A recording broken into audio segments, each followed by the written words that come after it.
একম শাস্ত্রম দেবকীপুত্র গীতম।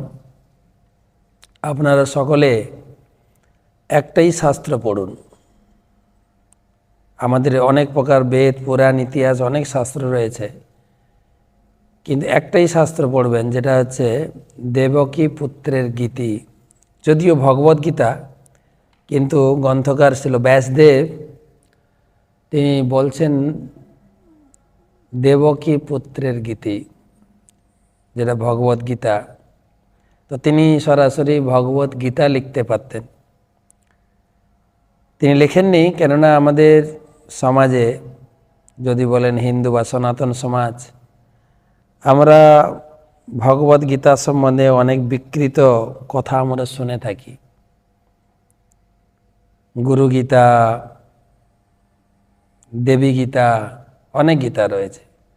তো শিল ব্যাসদেব সেই জেনে তিনি লিখেছেন কোনো গীতা নয়, কেবল দেবকী পুত্র, যিনি দেবকীর পুত্র ভগবান কৃষ্ণ, তার মুখ নিঃসৃত বাণী, তিনি যে কুরুক্ষেত্রের মাঠে যে জ্ঞান দিয়েছিলেন, ওইটাই পড়বেন আপনারা। আর সেই গীতা পড়ে আপনি কি জানবেন? এক দেব দেবকী পুত্র এব। সেই গীতা পড়ে আমরা জানব, গীতাতে 5টা বিষয়বস্তু আছে, আমরা আলোচনা করব। গীতার মুখ্য বিষয়বস্তু হচ্ছে ভগবানকে জানা।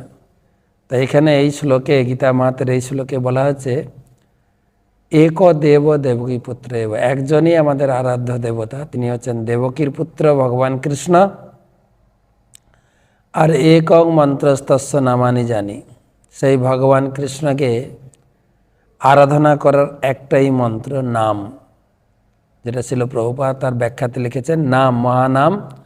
হরে কৃষ্ণ কৃষ্ণ কৃষ্ণ হরে হরে, হরে রাম রাম রাম হরে হরে।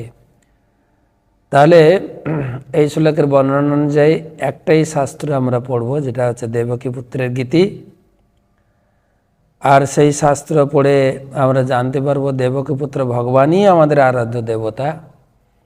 আর তাকে পূজা করার বিভিন্ন মন্ত্র থাকলেও এই গীতা মাহাত্ম্যে বলা হয়েছে কেবলমাত্র নামের মাধ্যমে তাকে পূজা করা যায়। এবং শেষ লাইনে বলা হয়েছে কর্মাপেক্ষম তস্য দেবস্য সেবা।